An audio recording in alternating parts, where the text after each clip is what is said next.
Né? E hoje nós vamos falar mais uma vez sobre o transtorno de personalidade narcisista. E o tema da live é mães narcisistas, verdades e inverdades, né? Eu não quis botar a palavra mentira, mas o que é verdade, o que é real nesse mundo, né, do narcisismo materno? Antes de começar a falar, eu quero destacar aqui que ainda hoje a expressão mãe narcisista gera uma polêmica. Nós vemos terapeutas, em geral, psicólogos, psicanalistas também. Eu sou psicanalista, mas eu sei que essa é uma realidade também no meio psicanalítico. Muitas pessoas ainda não aceitam essa expressão, né? Mãe narcisista. Dizem que é uma modinha. Bom, nós estamos diante de um transtorno, né? Um transtorno de personalidade. Ele pode acometer qualquer pessoa. Então, acontece que algumas dessas pessoas que são portadoras do transtorno resolvem ser mães. E é nesse universo da família, da maternidade, que essas pessoas vão agir e se relacionar como narcisistas. Então, assim, o tema é polêmico. Eu acho, particularmente, que nunca vai deixar de ser, né? Mas, enfim, existe uma necessidade muito grande de informação nessa área. E esse é um dos objetivos da live, né? Trazer informações. Ainda hoje nós encontramos pessoas que descobriram o narcisismo, o transtorno de personalidade narcisista há poucas semanas, poucos meses, enfim. Então, informação não quer demais. Antes de começar a falar das verdades e inverdades, eu gostaria de fazer um pequeno apanhado aqui sobre a personalidade e os transtornos de personalidade. Então eu trouxe colinha para variar, né, para não me perder. Então o que é a personalidade de uma pessoa? A personalidade do indivíduo é a maneira como esse indivíduo pensa, entende, reage e se relaciona com outras pessoas. Então, a minha personalidade, de acordo com a minha personalidade, eu vou interagir com pessoas, eu vou reagir a situações, né? Eu vou pensar, eu vou entender as coisas, enfim. É a minha forma de lidar, de agir no mundo. Quando eu me deparo com alguém que se comporta e reage de uma forma culturalmente inesperada, eu posso estar diante de uma pessoa que tem algum transtorno de personalidade. Então, por exemplo, agora de tarde nós tivemos a notícia de um acidente que aconteceu lá no Capitólio, lá em Minas Gerais, né? É um local turístico, vários turistas ali, em algumas embarcações, visitando ali aqueles paredões, estando naquelas paisagens belíssimas, e cai um paredão daquele. Né? E aí matou, quando eu vi, tinha morrido uma pessoa, agora tinham achado um corpo, né? Pouco antes de eu começar a live, eu já soube que são 5 mortos a princípio. Então, como é que nós reagimos a isso? Nós ficamos consternados, né? Se tem algum conhecido nosso lá, a gente vai esboçar uma preocupação, vai procurar notícias, enfim.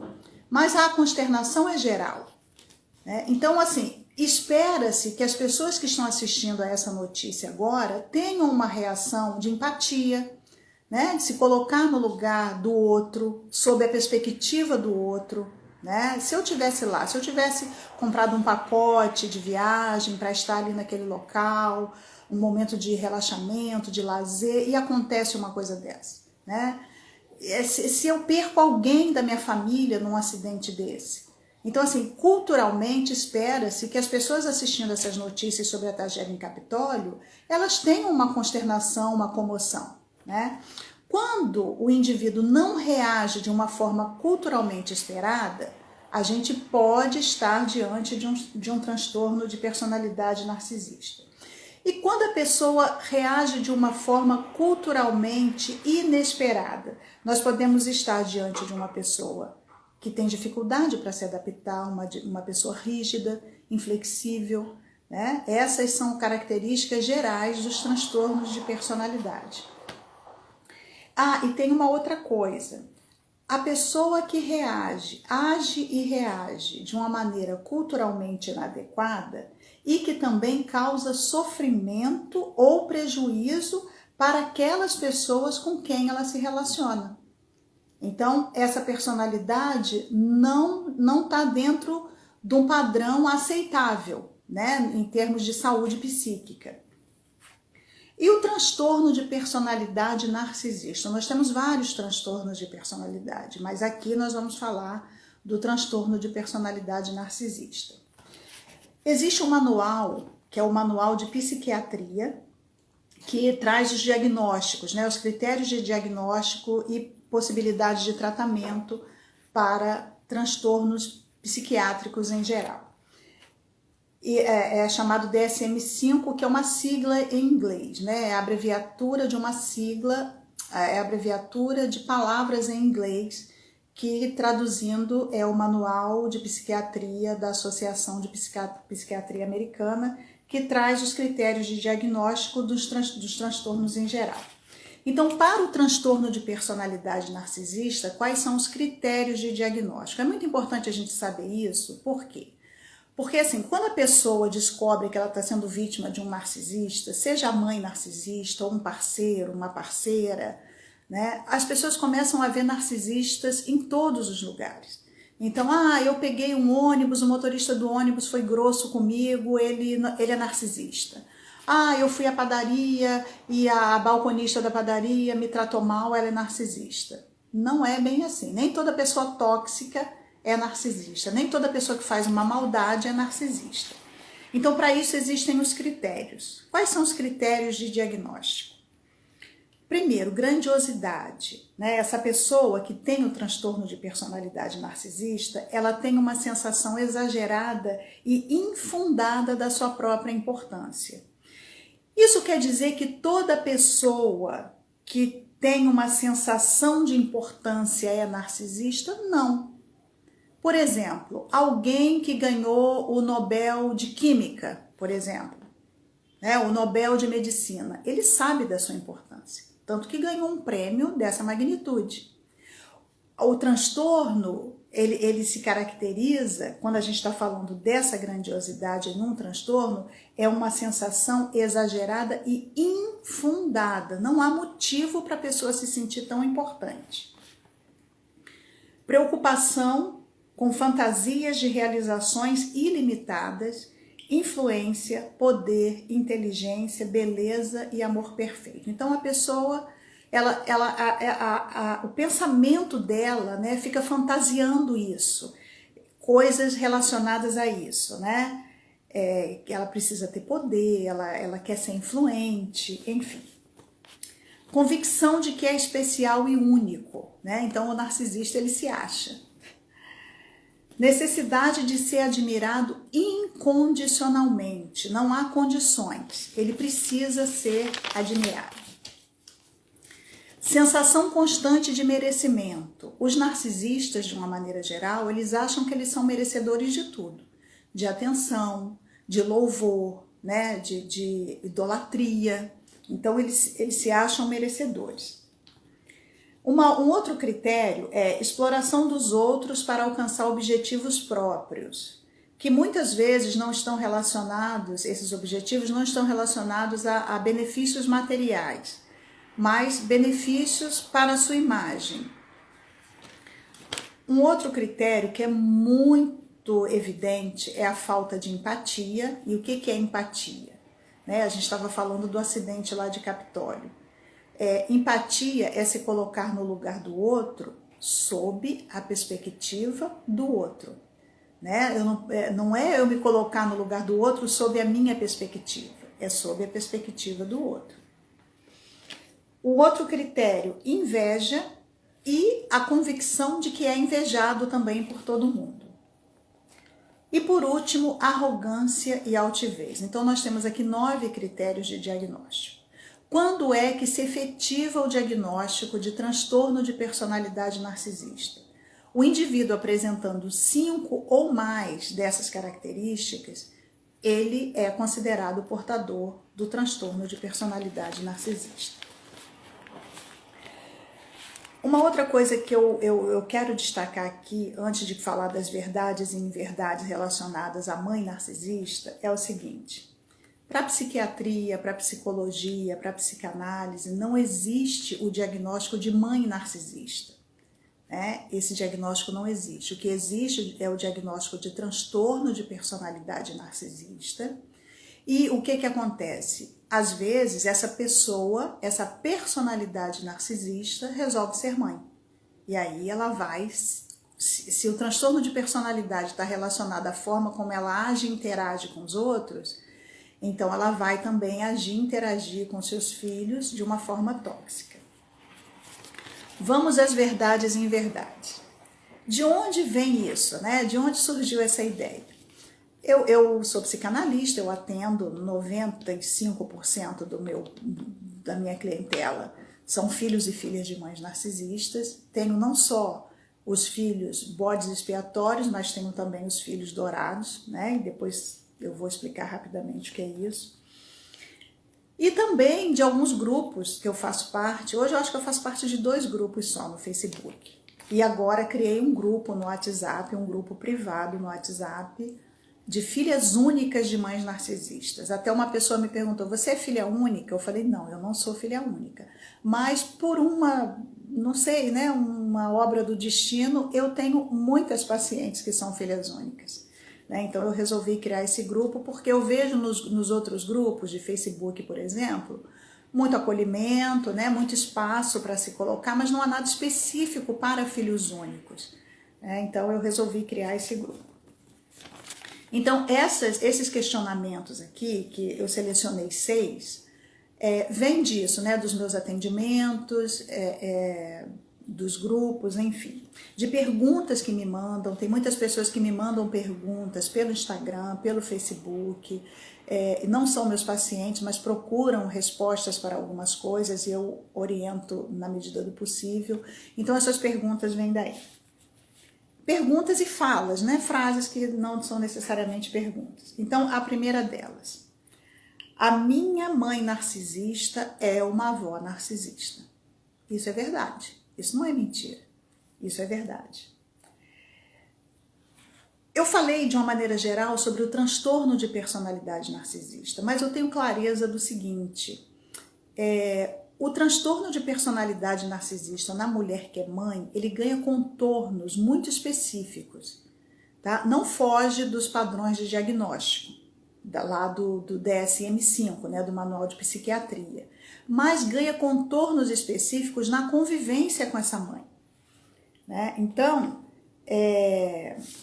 a gente precisa observar algumas coisas quando a gente fala de mãe narcisista, né, e uma avó narcisista. A mãe narcisista, ela elege o bode expiatório. Quem é o bode expiatório? O bode expiatório é aquela filha que ela escolheu para ser saco de pancada.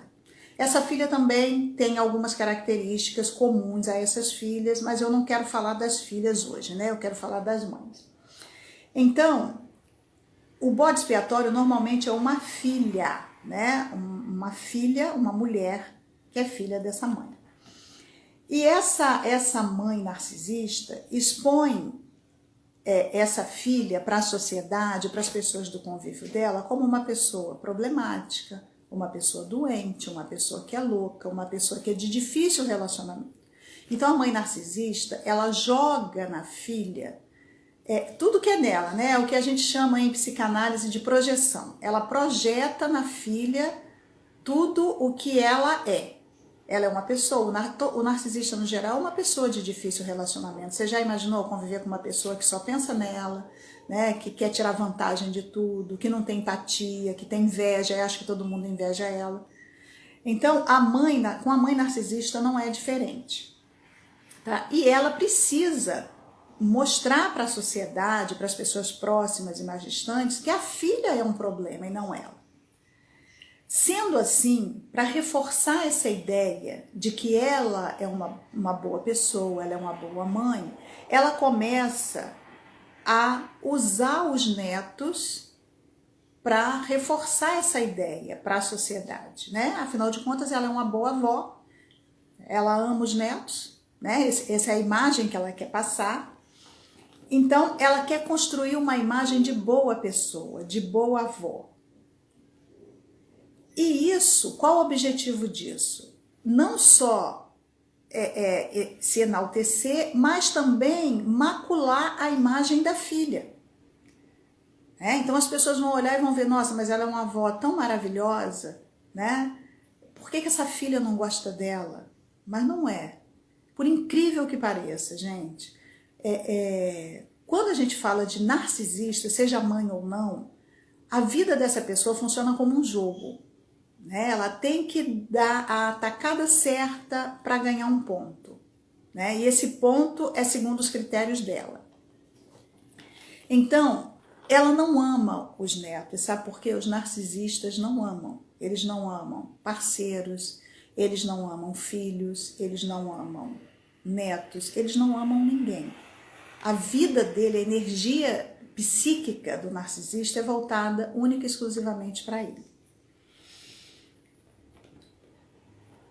Narcisistas manipulam, né? Eles não amam, eles manipulam com o objetivo de serem admirados. Então, é uma boa mãe, é uma boa avó, né? Mas no fundo não é nada disso. A segunda frase: o dourado é o preferido da minha mãe narcisista. Ela o ama. Isso não é verdade. Como eu havia dito, a dinâmica de uma família cuja mãe é narcisista é como um jogo. Cada filho vai desempenhar um papel. As figuras que mais aparecem quando a mãe narcisista tem uma prole mais extensa, né, tem um número grande de filhos, quando ela não é mãe de filho único, ela, nesse cenário, aparece principalmente o bode expiatório, que não pode faltar, o filho de ouro ou dourado, o codependente, o filho invisível. Então, cada um desses elementos vai desempenhar uma função para que tudo que acontecer, a forma como ela manipula essas pessoas e a forma como essas pessoas reagem vão oferecer um suprimento para ela de acordo com as necessidades dela. Tanto é que normalmente, quando a mãe narcisista ela tem vários filhos e o bode expiatório se conscientiza e sai de cena, ela vai escolher um outro bode expiatório nessa prole que ficou perto dela. Ela não fica sem esse suprimento vindo do bode expiatório. Quando a mãe narcisista tem um filho único, esse filho único vai desempenhar vários papéis, principalmente o papel de bode expiatório e filho de ouro. Né, o que causa uma grande confusão nos filhos únicos. Então, o bode expiatório vai fornecer um tipo de suprimento, o codependente outro tipo, né, o filho invisível outro tipo, por mais que pareça que não, mas vai fornecer, e o filho de ouro também é um fornecedor, uma fonte de suprimento para essa mãe.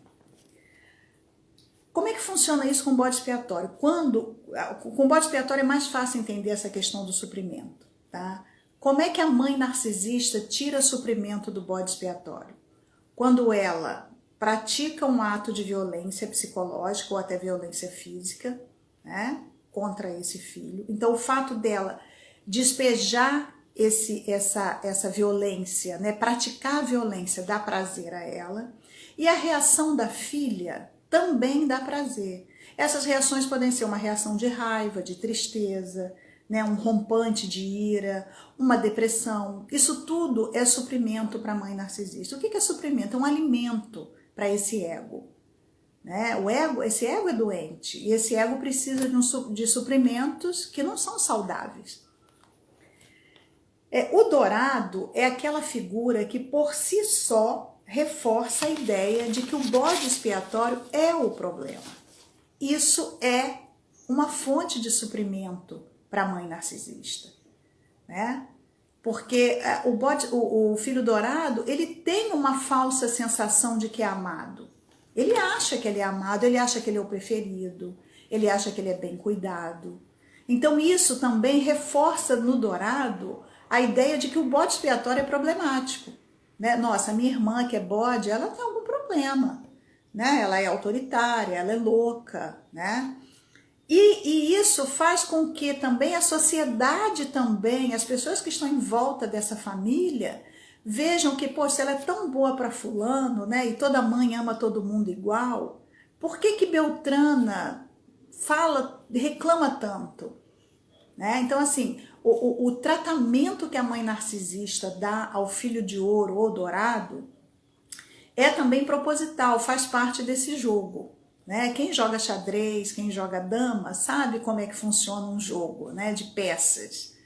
Né? Eu movo uma peça com a intenção de ganhar. Cada movimento que eu faço é com a intenção de ganhar o jogo. Né? E quem ganha o jogo é chamado de quê? De campeão, né? Ah, é o inteligente que conseguiu ver as jogadas e conseguiu, né? É isso que a mãe narcisista quer. O fato é que, por pensar que realmente é amado, o preferido, ele acaba também ajudando na construção da imagem da boa mãe. Também tem isso. Então, aquela história, né? Com um tiro só, ela mata 2 coelhos, né?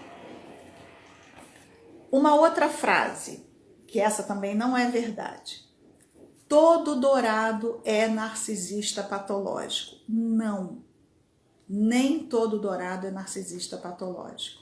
Né? Quando eu falo narcisista patológico, eu estou falando da pessoa que é portadora do transtorno de personalidade narcisista. Porque narcisistas todos nós somos, tá? Inclusive nós precisamos de uma dose saudável de narcisismo, tá bom? Mas diz-se, né, que todo dourado é narcisista. Não, não é. Inclusive eu atendo pacientes que já desempenharam esse papel de dourado. E quando se deram conta, né, quando a ficha caiu de que eles eram manipulados, não eram amados, que eles eram instrumentos também de agressão ao bode expiatório, eles também saíram de cena.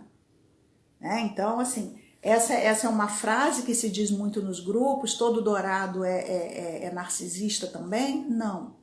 Né? Isso também não quer dizer que nenhum dourado vai ser narcisista. Não.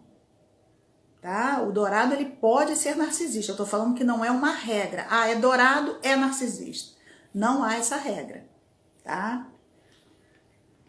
Ter a certeza de que não foi um filho amado ou uma filha amada é doloroso para bode, para dourado, para codependente, para invisível, para qualquer filho. E quando o dourado se conscientiza disso, ele também adoece. Né? Tanto que não só comigo aí, mas tem muitos outros dourados fazendo terapia com outros terapeutas por aí. Então, assim, pode acontecer do dourado ser narcisista? Pode. Se tornar uma pessoa narcisista? Pode, sim. Né? Inclusive, assim, é mais fácil que um dourado se torne narcisista do que um bode. Mas também, eu já vi, eu atendo pessoas cujas mães são narcisistas e que eram bodes, essas mães narcisistas eram bodes expiatórios das suas mães. Então, assim, tudo é possível. Né? Não há uma regra, uma lei, né? Uma regra rígida. Né? O fato é que nem todo dourado vai ser narcisista. Isso também não quer dizer que o dourado nunca vai ser narcisista. Não, há casos sim que dourados se tornam narcisistas. A quarta como sou filha de mãe narcisista, se eu tiver filhos, também serei narcisista. Isso é uma coisa que a gente vê muito nos grupos. Né? Antes de falar se isso é verdade ou não, né? E não é verdade, né? Já vou adiantar que não é verdade. Uma coisa que eu acho assim, em relação à maternidade é o seguinte: as pessoas têm que querer ter filhos porque querem ter filhos. Eu acho que a gente não pode depositar nos filhos, eu quero ter um filho para cuidar de mim quando eu estiver velha, eu quero ter um filho porque ele um dia vai trabalhar e vai me dar uma vida melhor, eu quero ter um filho porque eu não quero ficar sozinha. Não. Por que você quer ter filho? Porque eu quero. Eu quero ter um filho porque todo mundo tem e eu não tenho. Mas também eu acho que quem não quer ter, também não quer ter por quê? Porque eu não quero. Né? Eu já falei em outra live de uma senhora chamada Diva Guimarães, que numa festa literária, onde aquele ator Lázaro Ramos estava fazendo uma apresentação, essa mulher simplesmente pediu a palavra e começou a falar. Ela é uma mulher negra, e no discurso dela, falando de racismo, das dificuldades que ela enfrentou na vida por conta do racismo do qual ela foi vítima ao longo de sua vida, ela falou: eu não quis ter filhos porque eu não queria que meus filhos sofressem o racismo, porque meus filhos seriam pretos também. Então, assim, eu acho que isso dói tanto, né? Porque será que ela não tinha vontade de ser mãe? E optou por não ter porque ela não queria que os filhos sofressem? Né? Isso é uma coisa, né? Isso dói. Agora, a pessoa que fala assim: eu não quero ter filho porque eu não quero ser mãe, é uma outra história. Né? Então, assim, as mulheres que falam: eu não quero ter filho porque eu não quero ser uma mãe narcisista, né? Isso, para mim, isso é muito doloroso. Mas isso não é verdade, tá? Inclusive, eu quero dizer uma coisa para vocês. Só de ter essa preocupação, será que eu sou narcisista ou não, já é um forte indício de que você não é, tá? Porque os narcisistas, como eles têm esse sentimento de grandiosidade, de importância, eles não acham que eles têm um problema a ser resolvido. Eles acham que a forma como eles vivem é a ideal. Então, quando a pessoa pensa assim: eu vou procurar um terapeuta para fazer uma avaliação para saber se eu sou narcisista, há uma grande chance, quase 100% de não ser, né? Uma outra coisa que eu preciso falar nesse momento aqui, quando a gente fala de eu não quero ser mãe para não me tornar narcisista, como eu disse, venho dizendo desde o começo da live, o transtorno é de personalidade, não é de maternidade. Né? Se fosse assim, nós não teríamos homens narcisistas, né? Porque homens não são mães. Eles podem até ter filhos, eles serão pais, mas eles não serão mães. Existem os pais narcisistas? Existem também, tá? Mas o foco aqui, o tema da live é mãe narcisista, até porque, né, como eu disse, a grande maioria das pessoas que eu atendo são filhos de mães narcisistas. Então, assim, o transtorno não é de maternidade. Isso quer dizer o quê? A sua mãe, se ela é narcisista, mesmo se ela não tivesse filhos, ela seria uma pessoa narcisista. Ela seria uma irmã narcisista, ela seria uma filha narcisista, ela seria uma esposa narcisista, uma vizinha narcisista, uma colega de trabalho narcisista. Então, assim, o transtorno não está relacionado à maternidade. O grande problema é quando uma mulher narcisista tem um filho, a dificuldade desse filho de lidar com essa questão é muito grande. Por quê? Se eu estou trabalhando num local em que eu tenho um colega narcisista, eu posso pedir para ir para outro setor, eu posso pedir demissão do emprego para outra empresa, né? Eu posso não falar com aquela pessoa. Então é mais fácil resolver. Se eu me relaciono com um homem narcisista ou um homem que se relaciona com uma mulher narcisista, termina o relacionamento, né? É tudo muito mais fácil. Mas quando a gente está numa relação com a mãe narcisista, a coisa fica muito complicada, né? Agora, é óbvio que mesmo não sendo narcisista, aliás,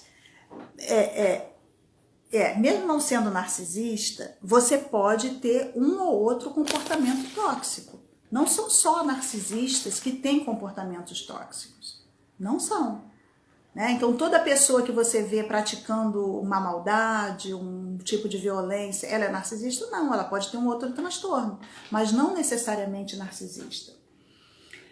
Agora, como eu disse, mesmo não sendo portadora do transtorno de personalidade narcisista, qualquer mãe pode ter um comportamento inadequado com o seu filho.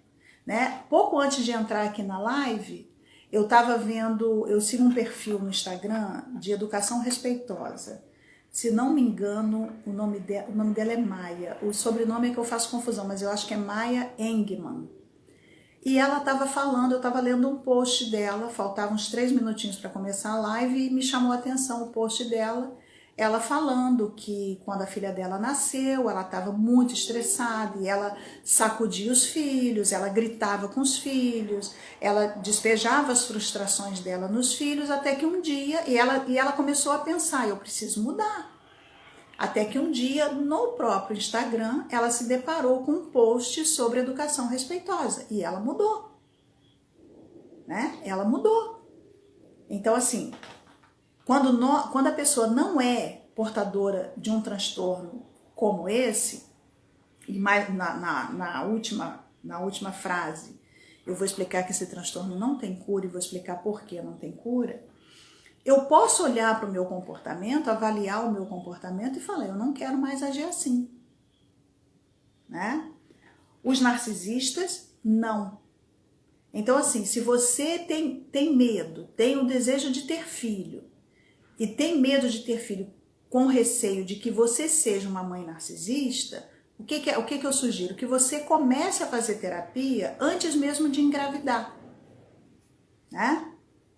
Para se preparar para a maternidade, né? Trazendo essas questões de que você é filha de narcisista, que você, apesar disso, você quer ser mãe, né? E eu acho que você tem que dar atenção a isso tem que ser tema de terapia, tem que ser levado para terapia, e aí sim se preparar para uma maternidade saudável.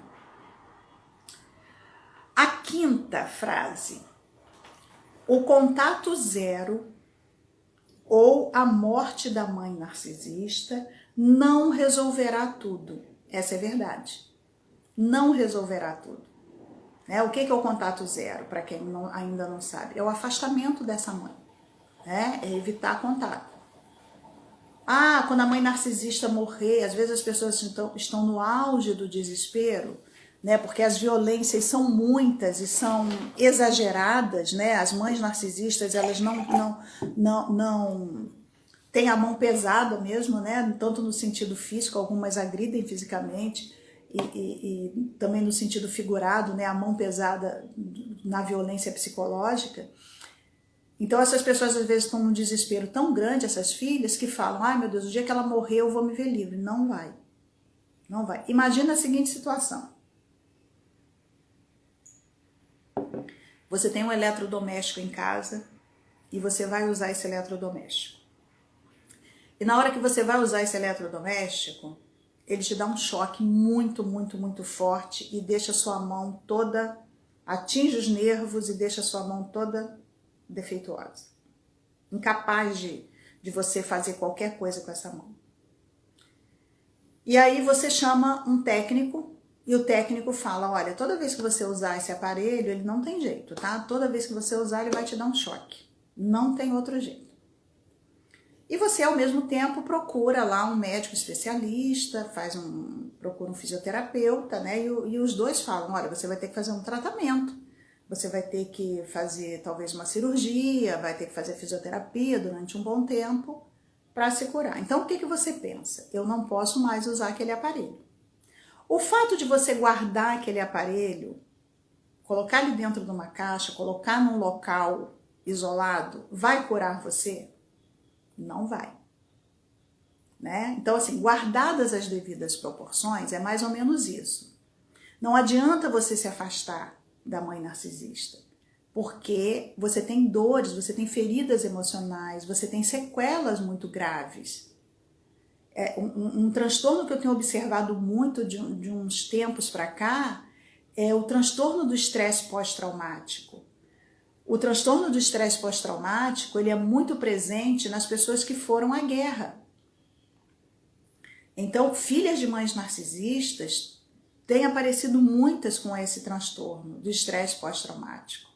Né? São pessoas hipervigilantes, são pessoas extremamente reativas, que às vezes até se consideram agressivas, né? E talvez até erroneamente atribuem a essa agressividade o fato de não se relacionar bem com a mãe. Mas não é o transtorno do estresse pós-traumático. Então, adianta fazer contato zero, como pegar o eletrodoméstico que dá choque e botar numa caixinha e guardar, e não ter mais contato com ele, não ligar ele nunca mais, não adianta. Você vai ter que procurar tratamento para sua mão que ficou defeituosa por causa daquele aparelho.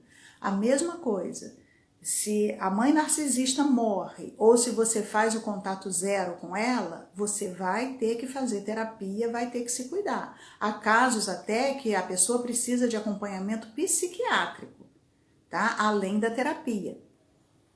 Então, o contato zero ou até a morte da mãe narcisista realmente não resolve tudo. O contato, e qual é o objetivo do contato zero, então? O objetivo do contato zero é fazer cessar as investidas da mãe narcisista. Vamos pegar de novo o exemplo do aparelho? Se o técnico vem e fala assim, olha, esse aparelho toda vez que você ligar, você vai levar um choque. Né? Se mesmo assim, eu ligo de novo, eu vou tomar outro choque e o meu problema na mão vai só piorar. Então, assim, o contato zero é para fazer cessar as investidas da mãe narcisista. Tá? Mas não é para se curar. O contato zero é apenas um passo rumo à cura. Né? Porque quanto menos feridas você tiver, vai ser mais fácil de tratar. Quanto maior o número de feridas, vai ser mais difícil, vai ser um tratamento mais prolongado. Então, o objetivo do contato zero é fazer cessar as investidas, porque você vai parar de ser fonte de suprimento para ela. Lembra que eu falei que ela tira suprimento das investidas dela, dos ataques dela contra você, e a sua reação também é suprimento para ela. Então, você vai deixar de ser suprimento, mas você vai ter que cuidar das suas sequelas. Eu até anotei aqui para não esquecer de falar. Eu tenho pacientes cujas mães já morreram. E elas têm sequelas como se tivesse a mãe ali do lado agora atacando elas.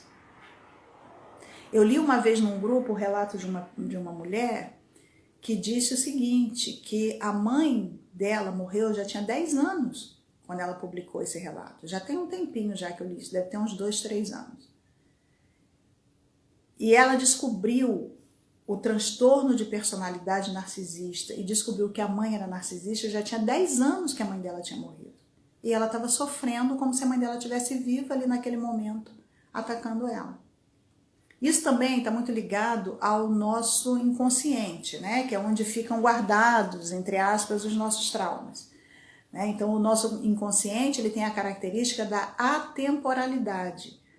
O que eu sofri 20 anos atrás, se eu não cuidar daquilo, daquele trauma, da ferida que aquele trauma causou, eu posso estar sentindo essa dor como se tivesse acabado de acontecer. Tá? As feridas emocionais não tratadas latejam como se elas tivessem acontecido hoje de manhã, tá bom? A sexta, depois, gente, que eu cheguei nessa sexta, eu pensei assim, talvez essa seja a primeira de uma série de lives. Mas como eu falei para vocês, eu não vou assumir um compromisso de fazer uma live por semana, né? Nem vou marcar uma próxima data. Eu gosto de fazer live assim, senti que devo fazer, eu faço. Assim, eu já senti mais ou menos que eu acho que eu vou fazer outra, não sei quando. A sexta frase. Eu preciso me esforçar para que a minha mãe mude. Tenho fé de que, se eu explicar que ela é narcisista, ela vai procurar ajuda. Vários erros aí nessa frase, né? Primeiro, não há esforço que você faça, não há o que você faça que vai mudar sua mãe. Você pode amar sua mãe, né? Você pode se dedicar a ela, você pode ter empatia. Nada vai mudar sua mãe narcisista. Outra coisa, as pessoas às vezes me perguntam, se eu explicar para ela que ela é narcisista, ela vai fazer terapia? Se você pegar lá o manual de psiquiatria, o DSM-5, tá lá, tratamento, terapia. É sugerida a terapia para o narcisista. O problema é que ele não vai. O narcisista não vai. Então essa frase aqui, eu preciso me esforçar para que a minha mãe mude. Tenho fé de que se eu explicar que ela é narcisista, ela vai procurar ajuda. Isso não é verdade. A verdade é que o transtorno de personalidade narcisista não tem cura. Isso é fato. Não tem cura. E por que não tem cura? Vocês lembram lá dos critérios de diagnóstico? Basta lembrar deles, né? Pessoas com aquelas características não têm a capacidade de avaliar a sua própria conduta e por isso, né, por não ter essa capacidade de avaliar a sua própria conduta, elas nunca reconhecerão suas falhas, erros e também suas culpas. E aí as pessoas perguntam, então ela é doente, né? Ela não consegue entender? É falta de discernimento? Não. Não é falta de discernimento, não é falta de lucidez. Nós estamos falando de um transtorno de personalidade, nós não estamos falando de uma doença mental. Eu já vi lives aí, as pessoas dizendo, o transtorno de personalidade narcisista é uma doença mental. Não é. Eu asseguro que não é. Doenças mentais são outras coisas. O transtorno de personalidade é o quê? A forma como a pessoa age, reage, interage, reage a situações complexas, difíceis, né? E os narcisistas, ele é lúcido, orientado, ele tem discernimento e tem mais. Os narcisistas, de uma maneira geral, sejam mães ou não, eles têm a consciência do mal que fazem. Eles têm absoluta consciência do que estão fazendo. Tá? Então, quando uma mãe fala assim, você vai morrer sozinha, ela tem absoluta consciência do que ela está falando. Tá? Ela não falou isso porque ela está gagá, com Alzheimer. Não. Ela sabe o que ela está falando. Tá?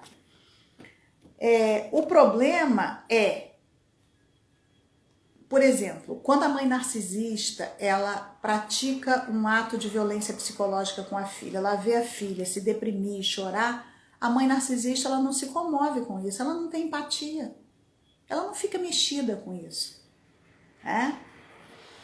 E por isso, por não ficar mexida, ela não se arrepende. Vamos pegar o exemplo da moça lá que tem um perfil de educação respeitosa no Instagram. Por que ela mudou? Porque ela se arrependia de chacoalhar os filhos, ela se arrependia de dar uma palmada, ela não queria mais aquilo. Ela se arrependia, porque ela avaliou a conduta dela, ela falou, isso não tá certo, né? Isso não tá fazendo bem para os meus filhos.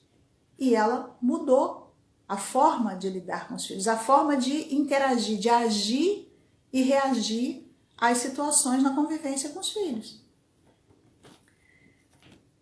E por que o narcisista não faz isso? Porque na cabeça do narcisista, a forma dele agir é a forma ideal, é a forma correta, né? E por isso ele não precisa de terapia. Vai fazer terapia para quê? Né? Não tem fundamento na cabeça de um narcisista fazer terapia. E também não quer terapia, não quer nada que possa tentar mudar esse comportamento. E é nesse aspecto que a falta de empatia fica mais evidente, né? Porque quando você dá uma palmada num filho, você vê ele chorando de solução no cantinho, se você tem empatia, você vai, né? Poxa, tadinho, né? Se alguém me desse um tapa, né? Poxa, eu bati, vai lá, pede desculpa, né?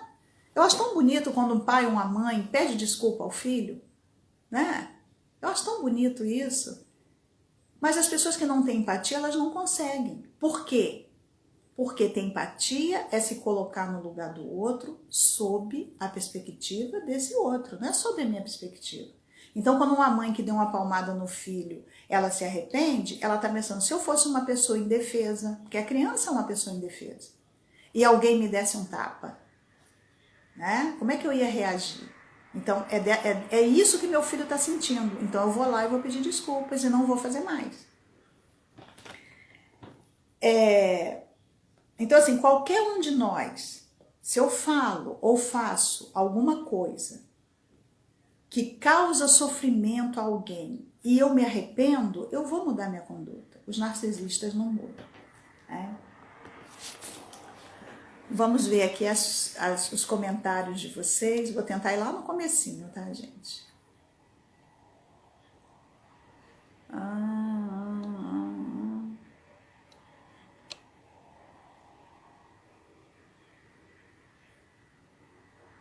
Eu sei, gente. Teve alguém que falou assim, é bizarro. É bizarro. É bizarro. A Railda perguntou, por que a sociedade ignora essa realidade? As sequelas são irreparáveis. É aquela história, né? Ainda temos a questão cultural, né? Da sacralização das mães. O que é sacralizar? É tornar sagrado. Então, as mães, na nossa cultura, são sagradas. E se são sagradas, elas são perfeitas. Porque qual a imagem que nós temos do sagrado? Deus, que é perfeito, imaculado, justo, amoroso, né? Mas eu acho que já passou da hora da sociedade rever isso. A psicologia forense deveria conhecer essa realidade. Concordo. Eu já trabalhei na Defensoria Pública e eu concordo. Contato zero não resolve tudo porque o sentimento de inaptidão já está implantado na filha. E esse é o problema. Exatamente. Ana, exatamente, é isso aí. E olha, a palavra da mãe, ela tem um poder, exatamente porque assim, eu acho que até é uma questão de inconsciente coletivo, né? A gente tem tanta certeza desse poder da mãe, né? Desse poder sagrado da mãe, que tudo que a mãe fala, a gente tem a sensação de que acontece. Mas não é que acontece, é porque a gente acredita que vai acontecer. Né? Então a mãe que incentiva o filho, que fala, que coloca o filho para cima, ele começa a acreditar naquilo, e ele vai, a vida flui para ele. Quando a mãe é narcisista, ela joga todas as pragas possíveis e imagináveis, né? E aí isso trava, é como a Ana falou, né? O sentimento de inaptidão, nós nos sentimos inaptos, né? Incapazes. E esse sentimento realmente fica implantado na gente. Eu acreditava que seria a minha libertação. A Railda comentando sobre o contato zero. Eu fiquei 10 anos em contato zero até o falecimento do meu pai. Ai, Jesus, não tá indo. O reconhecimento jurídico do problema é bem urgente mesmo, mas de maneira cautelosa. Filhos têm a responsabilidade judicial de cuidar dos pais? Tem. Eu tô até pensando em fazer de novo uma live sobre isso. Eu trabalhei muitos anos na Defensoria Pública, eu sou bacharel em Direito, e é uma pergunta que me fazem muito. Existe, é o que eu falo, a lei, ela é fria. A lei não tem sentimento. A lei é como uma régua, ela passa reto ali, quem tá ali tá, quem não tá vai ser cortado. Quem tá na posição certa para a lei, a régua não vai atingir, né? Mas quem tá, a régua vai sair cortando. Então, assim, existe responsabilidade judicial? Existe sim. Né? A lei não tem sentimento. Então, a Constituição Federal, o Estatuto do Idoso trazem a figura do dever de cuidado. É dever dos filhos cuidar dos pais idosos que precisem de ajuda. Tem isso também. Eu sempre falei o seguinte, direito devia ser uma matéria obrigatória nas escolas. Isso eu considero que deveria ser lá no 6º ano do ensino fundamental em diante. As pessoas tinham que ter essa disciplina. Direito constitucional, desde lá, desde o 6º ano devia ter. Né? E as pessoas também deveriam se interessar, porque o que acontece? A mídia, e muitas vezes nas redes sociais também, se colocam coisas que não são reais. Então, assim, se a lei é fria, como é que faz uma filha de mãe narcisista? Diante de uma ação judicial, né? As pessoas, elas têm discernimento, elas têm sensibilidade. Um juiz vai mandar fazer um estudo social, um estudo psicológico, né? Para ver realmente as necessidades dessa mãe e as possibilidades desse filho. Tá? A gente teve há pouco tempo um caso no interior de São Paulo, se eu não me engano, em que uma filha foi chamada pela irmã para serem as duas curadoras do pai. Essa filha que foi chamada, falou ser curadora do pai porque o pai ficou inválido por algum motivo, tá? Essa filha que foi chamada pela irmã falou assim: não, o meu pai me abandonou, eu nunca conheci meu pai, eu só sabia o nome dele porque estava lá na certidão de nascimento, eu agora tenho que cuidar dele? E o juiz desobrigou essa segunda filha de cuidar desse pai. O que o juiz fez? Porque o juiz, ele sentiu alguma coisa, né? Os juízes também, eles precisam ter essa percepção com base na lei. Ele entendeu o seguinte: o máximo que a gente pode exigir dessa filha é uma pensão alimentícia. Mas ser curadora, cuidar, estar com ele, dar banho, não. Como é que uma filha que foi abandonada pelo pai vai cuidar desse pai? Não há nem vínculo afetivo entre eles. Né? Então, assim, o dever de cuidado existe, né? É um dever legal, é imposto pela lei, mas numa ação judicial muitas questões vão ser observadas. Assim como a atenção parental, o narcisismo materno causa alienação parental, eu acho que ela é alienação parental, o narcisismo materno causa sequelas eternas. Isso mesmo. O grande perigo com a terapia são os terapeutas que militam pelo quarto mandamento, mesmo sem perceber. Eu acho que o quarto ou quinto, né? Honrará pai e mãe. Existe lá o mandamento. Honrará teu pai e tua mãe para que se prolonguem os seus dias sobre a terra que o teu Deus te dá. Sim, existe esse mandamento. Mas eu acredito o seguinte: Deus não quer que eu honre a minha mãe e o meu pai com a minha saúde mental. Então, como é que eu vou honrar essa mãe? Como é que eu vou honrar uma mãe narcisista? Me tornando uma pessoa diferente dela. Isso independente de eu ter filhos ou não, porque, como eu disse, o transtorno não é de personalidade. O transtorno é de maternidade. Por que eu falo isso? Porque mesmo não sendo narcisista, eu posso reproduzir comportamentos narcisistas da minha mãe. A nossa personalidade ela é formada por alguns fatores, inclusive as identificações. Então, assim, eu olho para minha mãe, eu vejo a forma como a minha mãe se relaciona, eu posso imitar algum comportamento daquele, né? Então, a partir do momento que eu tomo consciência disso, de que não é adequado, eu vou mudar e eu vou me tornar uma pessoa diferente dela, talvez até melhor do que ela nas minhas relações. Isso eu acho que é uma forma de honrar. O contato zero te livra de mais feridas, exatamente. Quanto mais feridas, mais tempo em terapia a pessoa vai ficar. Não creio que seja bom acreditar em sequelas eternas. Quanto mais você repete essa ideia, mais importância você dá à sua mãe. São sequelas fortes, mas não devem ser tomadas como eternas. Concordo. As sequelas não são eternas, gente. É claro que você vai lembrar, né? A terapia não é um processo de lavagem cerebral, que vai te levar a uma amnésia. Não, né? Jamais. Mas você vai conseguir viver apesar delas. Isabel, se você puder, comenta sobre a ligação da constelação de Hellinger com o narcisismo. Olha, gente, eu não recomendo constelação familiar para filhos e filhas de mães narcisistas, tá bom? Não dá, porque só piora. Eu tenho uma paciente, inclusive, que ficou 2 anos de cama tomando 10 comprimidos de Rivotril por dia, porque foi a uma constelação familiar. Então, por favor, não façam isso, tá?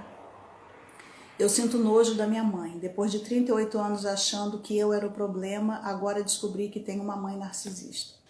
Pois é, Ana, eu sei que isso não te serve de consolo, mas assim, eu também achava que eu era o problema, tá? E todas as pessoas, todas, e 100% das minhas pacientes que são filhas de mães narcisistas também chegam em terapia dizendo isso, né? O problema está em mim. E muitas até tentam ainda, em terapia, continuar se relacionando com essa mãe. É o que eu digo. A pessoa que vem fazer terapia comigo, ela vai chegar e vai falar: a minha mãe é narcisista. Eu não vou falar assim, faça contato zero. Não, eu não posso fazer isso. Né? Até porque tem muitas pessoas que não querem fazer contato zero.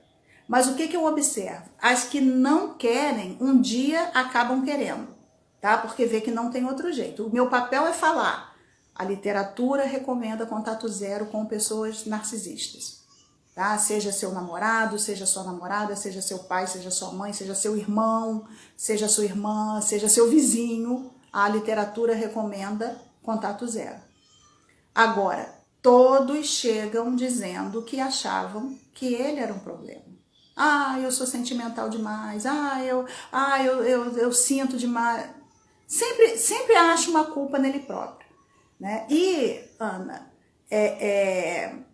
há uma frustração muito grande quando a pessoa... É uma frustração e ao mesmo tempo libertador, né? Porque te liberta da culpa de ter sido a responsável pelo relacionamento frustrado com a mãe, né? Mas há a frustração de saber, a minha mãe sempre foi assim e ela sempre será assim, ela não vai mudar, né? Enfim, mas a minha solidariedade a você, tá? Que fez esse comentário, que sempre achou que a culpa era sua e agora descobriu que a mãe é narcisista. E tem jeito, tá? Há luz no fim do túnel. E o túnel não é muito longo não, tá? Na verdade, tenho dó, porque é uma doença irreversível, nada vai mudar. Olha, não é doença. Para doenças há remédios, né? Então, se a gente fala, por exemplo, vamos para a área da saúde mental, de um transtorno bipolar, tem remédio. Se a gente fala de um transtorno depressivo, de uma depressão, tem remédio. Se a gente fala de uma esquizofrenia, tem remédio. Talvez, em alguns casos, em algumas dessas doenças, não haverá cura, mas haverá um bom controle com medicação. Eu conheço pessoas que foram diagnosticadas com esquizofrenia, por exemplo, e hoje têm uma vida absolutamente produtiva. Tá? Eu conheço, são poucos, mas é possível. Agora, transtorno de personalidade não é doença. Transtorno de personalidade narcisista não é doença. Tá? Não é uma doença mental, é uma forma dela viver e conviver. Agora, isso também não impede a pessoa de ter dó, né? Dó eu tenho de mim por não ter descoberto antes. Tantas cicatrizes poderiam ter sido evitadas em mim. Quanto mais cedo a pessoa descobre e entende que não tem jeito, que é irreversível de fato, ela acaba se afastando e, né, facilitando as coisas para ela própria, mas para a mãe narcisista não. Cada vez que eu aprendo mais sobre o tema, mais a minha raiva aumenta. Ana, sabe o que eu vou te dizer? A raiva, ela faz parte do processo. Então, sinta essa raiva, tá? Dê legitimidade a ela. O que eu quero dizer quando eu falo dê legitimidade a ela? Pensa o seguinte, por que eu estou sentindo essa raiva? É uma raiva infundada? Eu tenho motivo para sentir essa raiva? Então tenta identificar a raiz dessa raiva, a causa dessa raiva. Essa raiva só vai passar depois que você sentir. Depois que você se permitir sentir essa raiva. Tá? E é uma coisa muito comum, tá? Muitas pessoas falam que sentem essa raiva. Cada vez que eu aprendo... sim, a da raiva, né? Justamente por ela fazer consciente. Pois é. Essa parte é importante. Elas sabem o mal que causam. Sabem. Elas sabem. Elas não falta discernimento a elas. Faça terapia. Totalmente lúcida e cruel. É isso aí. Eu tô fazendo, mas a raiva não passa. O narcisista não aceita que está doente. E ele não está doente, né, gente? Ele não está doente. Ele tem um transtorno de personalidade. Nojo, repulsa, raiva, infelizmente só tenho esses sentimentos pela minha mãe. Quando a gente lê isso, né, nojo, repulsa, raiva, é muito comum que os terapeutas digam, você não pode sentir raiva da sua mãe, né? Você não pode sentir nojo da sua mãe, você não pode sentir repulsa pela sua mãe, né? Porque esses terapeutas ainda estão com essa figura da mãe sagrada, né? A mãe é sagrada, a mãe é santa. Qualquer coisa que você sentir de ruim sobre essa mãe vai se reverter em você, né? Você vai ter uma vida frustrada. A vida te trata como você trata sua mãe. Gente, a vida te trata como você se trata. Tá? A vida te trata como você se trata. É claro que a gente não deve alimentar o ódio, né? A mágoa é outra coisa que faz mal, mas a vida vai te tratar como você se trata. E outra coisa, há reações que são absolutamente normais. É absolutamente normal. Você sentir raiva de uma pessoa que sempre desejou o seu mal. Gente, quando eu tô falando assim, é porque eu, como terapeuta, eu não posso expor aqui, né? Eu não posso dar detalhes, mas eu ouço relatos que são estarrecedores. Então não tem como amar uma pessoa que faz tanto mal. E com intenção, sabe? Sabe aquela figura do dolo do direito? Eu não sei se tem alguém do direito, mas sabe aquela figura do dolo que você faz com intenção? Não dá para você não sentir raiva, não dá para você não sentir repulsa, não dá para você não ficar deprimida, enfim. Minha mãe me batia com pau, com prego. Olha só, gente. Tem como falar assim, não, ela tá certa, né? Ela fez o melhor para mim, ela não fez o melhor. Isso não é o melhor. E dizia que era pro meu bem. Olha só. Gente, que bem é esse? Que bem é esse? As pessoas perderam a noção, né? A mim espalhava para a família que eu me prostituía. Essa aí é uma outra coisa, uma prática da mãe narcisista. Ela quer macular a imagem da filha que ela elegeu bode expiatório. Então ela começa a fazer essas coisas, né? Era prostituta, enfim. Conhecer Isabel foi o melhor acontecimento que me aconteceu nos últimos anos. Ô, Railda, que é isso, Railda? Você me emociona. E eu não posso chorar aqui, hein? Você não precisa eliminar a raiva, é totalmente pertinente. A questão é você diminuir o espaço mental e afetivo que a mãe ocupa na sua vida e aumentar o espaço de outras coisas. Pois é, esse comentário que essa outra Ana fez é sobre o contato zero emocional. Quando eu falo que o contato zero não resolve tudo, é porque quando a gente fala de contato zero, é o afastamento físico, o afastamento geográfico, né? Muitas mulheres vão para outras cidades, outros estados, outros países, outros continentes, mas isso não resolve. Então, assim, o afastamento emocional, que você só vai conseguir com terapia, é que vai realmente surtir efeito. Isabel, você conhece os livros de Alice Miller? Não tô lembrada, não. Boa noite, querida. Oi, seja diferente, faça a diferença. Minha raiva está mais latente agora porque tem pouco tempo que estou descobrindo isso. Até então eu não entendia. É complicado. Alice Miller, engraçado, parece que... Ela fala de codependência, Alice Miller? Eu não estou lembrada, não. Eu fico preocupada com as minhas irmãs que não sabem dessa situação e se eu contar, elas não vão acreditar. É uma outra coisa. As pessoas às vezes perguntam, se eu explicar direitinho para os meus parentes, mostrar vídeos, artigos científicos, livros para os meus irmãos, eles vão entender? É muito difícil, gente. Só se a pessoa estiver disposta a entender. Né? Essa disposição tem que estar presente. Mas assim, quando a gente está falando de mãe narcisista, as pessoas já preferem automaticamente tomar partido da mãe. Então elas não querem saber nada. Né? Não, porque não é possível, a mãe...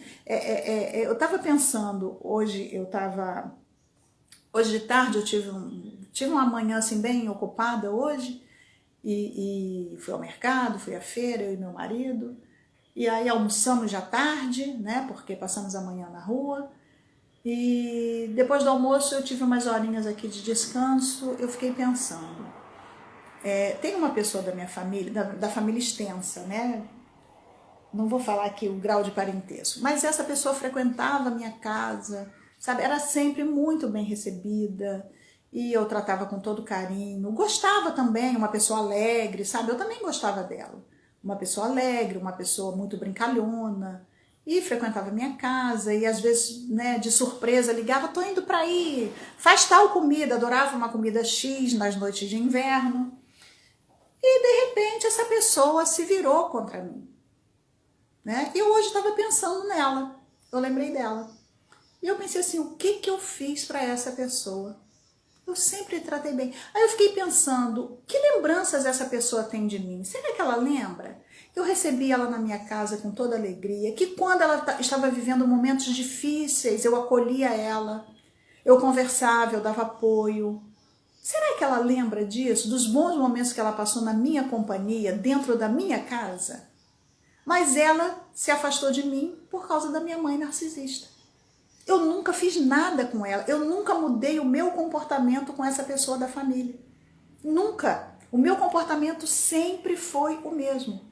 Mas ela se revoltou contra mim. Por quê? Porque tem a figura da mãe. Quando eu comecei o contato zero, foi que essa pessoa me esculachou em várias mensagens de WhatsApp e depois cortou contato comigo, né? Ela nunca falou para mim assim, Isabel, eu quero ouvir você, eu quero ouvir a sua versão. Nunca. Então, por que as pessoas fazem isso? Porque já tem convicta a ideia de que mãe é mãe, toda mãe ama, toda mãe é boa, né? Toda mãe é sagrada, toda mãe é santa. E essas pessoas não vão acreditar. Elas vão começar a achar que você está contando uma história, está aumentando, né? Que você está inventando.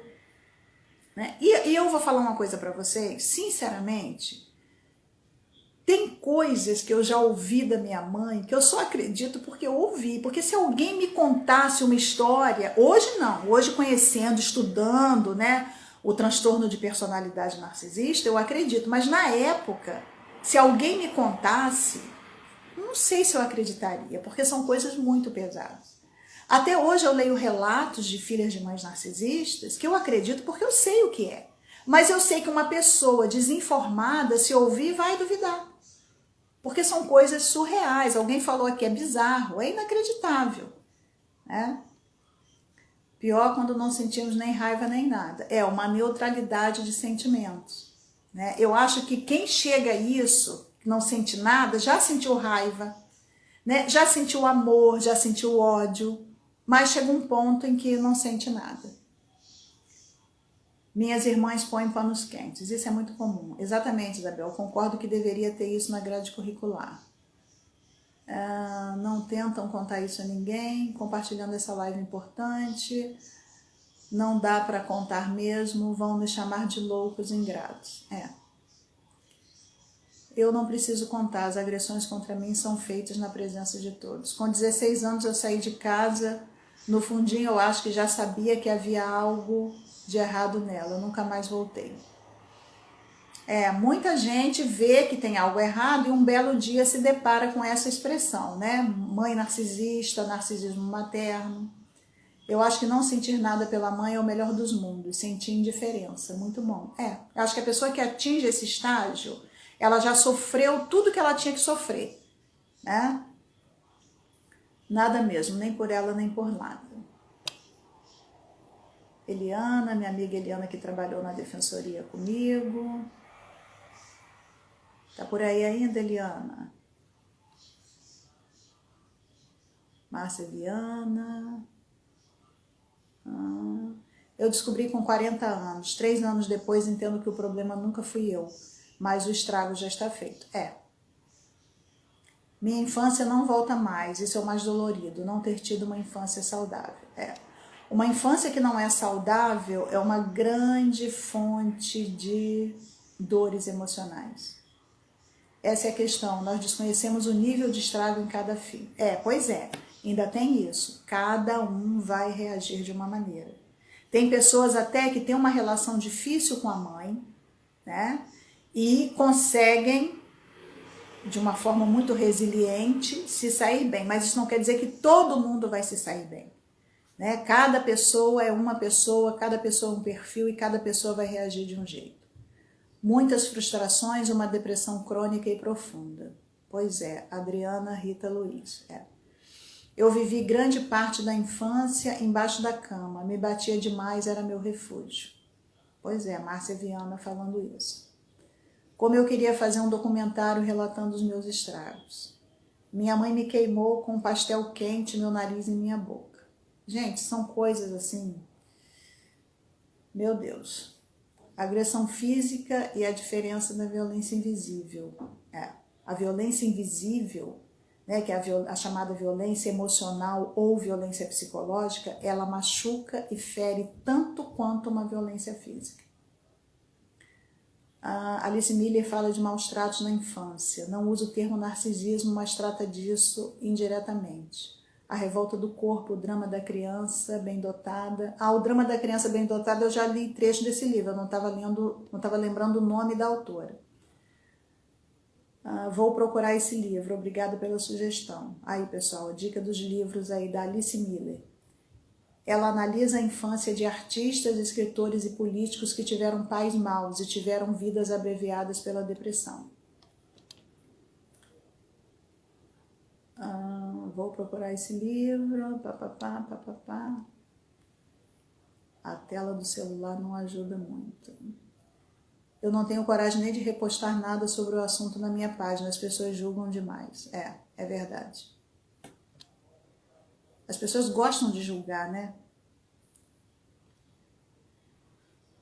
Eu tenho amigas, gente, que nitidamente são filhas de mães narcisistas. E eu ainda não tive coragem de falar para algumas delas. Tá? Porque as pessoas também só aceitam isso, as vítimas só aceitam isso quando elas já estão no fundo do poço. Nunca passo Natal com minha família, prefiro passar com amigos do que em um lugar que me remete a coisas ruins. Live vai ficar gravada? Vai. Eu nunca apanhei, mas nos bastidores só eu sei. Então, gente, é isso. Né? Eu acho que eu consegui ler aí todos os comentários. Eu tô pensando de fazer uma live sobre perdão. Tá? Tô pensando seriamente de fazer uma live sobre perdão, mas não vou combinar nada com vocês, não vou fechar a data, né? Conforme for fluindo aqui na minha intuição, eu vou me organizando, eu vou terminar essa live, se alguém tiver mais alguma coisa para perguntar, para falar, pode fazer agora. Eu quero aproveitar esses últimos minutos para externar minha solidariedade às vítimas do Capitólio, né? Às famílias, a minha solidariedade às famílias, né? As vítimas sobreviventes, as famílias daqueles que faleceram, no momento de diversão, de lazer. Eu fiquei muito impressionada com aquilo, com aquelas cenas que eu vi na televisão. Quero externar minha solidariedade também às vítimas das enchentes na Bahia, né? E em outros estados do Brasil também. Tivemos agora no Tocantins também, né? Fim de ano, começo de ano é uma coisa impressionante, né, gente? São umas tragédias assim que não sei. E também as vítimas, né, da Covid, a pandemia não acabou, né? Temos aí essa variante nova, a Ômicron, altamente contagiosa. Enfim, eu perdi pessoas da família, eu perdi 2 primos, meu marido perdeu uma prima, enfim. Que a gente se cuide, que a gente tome cuidado. Eu hoje fui ao supermercado com meu marido, fomos à feira, impressionante a quantidade de pessoas na rua sem máscara, né? Que eu não sei em que universo essas pessoas estão. Não custa, gente, colocar uma máscara, né? Enfim, vamos nos cuidar. Eu vi o Tedros Adhanom, né, que é o presidente da Organização Mundial da Saúde, falando que essa pandemia não acabou porque as pessoas não estão colaborando. Muita gente não quer tomar vacina, muita gente não quer usar máscara. Enfim, vamos nos cuidar.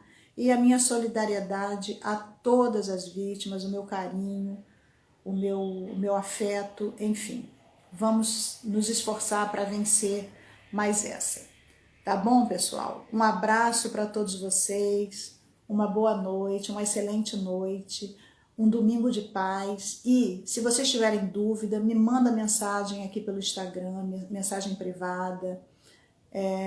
Enfim, a gente conversa, eu atendo vocês com todo prazer, tá bom? Um beijo para todos vocês, uma boa noite.